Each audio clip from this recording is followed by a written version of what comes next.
जहाँ लड़कों का संग तहाँ बाजे मृदंग, जहाँ बुड्ढों का संग तहाँ खर्चे का तंग। हमारे पिता तड़के उठकर निबट नहाकर पूजा करने बैठ जाते थे।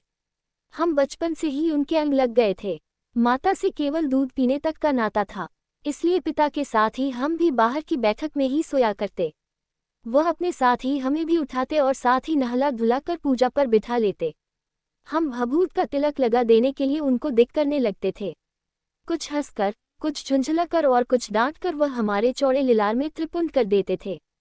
हमारे लिलार में भभूत खूब खुलती थी, सिर में लंबी लंबी जटाएं थीं। भभूत रमाने से हम खासे बम भोला बन जाते थे। पिताजी हमें बड़े प्यार से भोलानाथ कहकर पुकारा करते, पर असल में हमारा नाम था तारकेश्वर नाथ। हम भी उनको बाबूजी कहकर पुकारा करते और माता को मैया। जब बाबूजी रामायण का पाठ करते तब हम उनकी बगल में बैठे बैठे आईने में अपना मुंह निहारा करते थे। जब वह हमारी ओर देखते तब हम कुछ लजाकर और मुस्कुराकर आईना नीचे रख देते थे। वह भी मुस्कुरा पड़ते थे। पूजा पाठ कर चुकने के बाद वह राम राम लिखने लगते। अपनी एक रामनामा बही पर 1000 राम नाम लिखकर वह उसे पाठ करने की पोथी के साथ बांधकर रख देते। फिर 500 बार कागज के छोटे छोटे टुकड़ों पर राम नाम लिखकर आटे की गोलियों में लपेटते और उन गोलियों को लेकर गंगा जी की ओर चल पड़ते थे। उस समय भी हम उनके कंधे पर विराजमान रहते थे।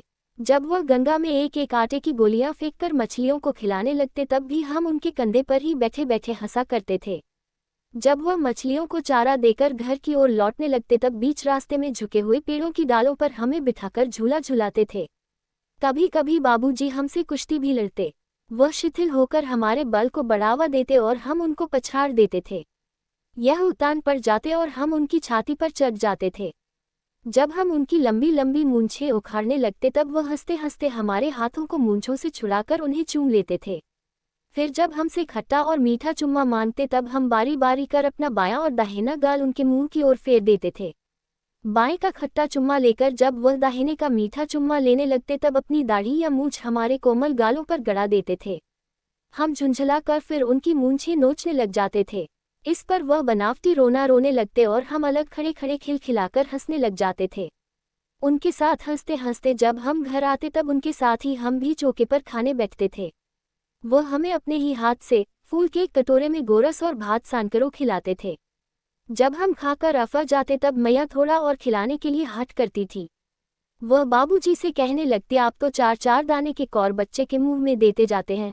इससे वह थोड़ा खाने पर भी समझ लेता है कि हम बहुत खा गए। आप खिलाने का ढंग नहीं जानते, बच्चे को भर मुंह कौर खिलाना चाहिए।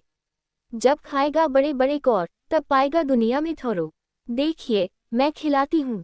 मरदुए क्या जाने कि बच्चों को कैसे खिलाना चाहिए, और महतारी के हाथ से खाने पर बच्चों का पेट भी भरता है। ये कह वह थाली में दही भात सांती और अलग अलग तोता, मैना, कबूतर, हंस, मोर आदि के बनावटी नाम से कौर बनाकर यह कहते हुए खिलाती जाती कि जल्दी खा लो, नहीं तो उड़ जाएंगे। पर हम उन्हें इतनी जल्दी उड़ा जाते थे कि उड़ने का मौका ही नहीं मिलता था। तो गाइज, आई होप आपको ये वीडियो अच्छी लगी तो लाइक और शेयर करें, सब्सक्राइब करें।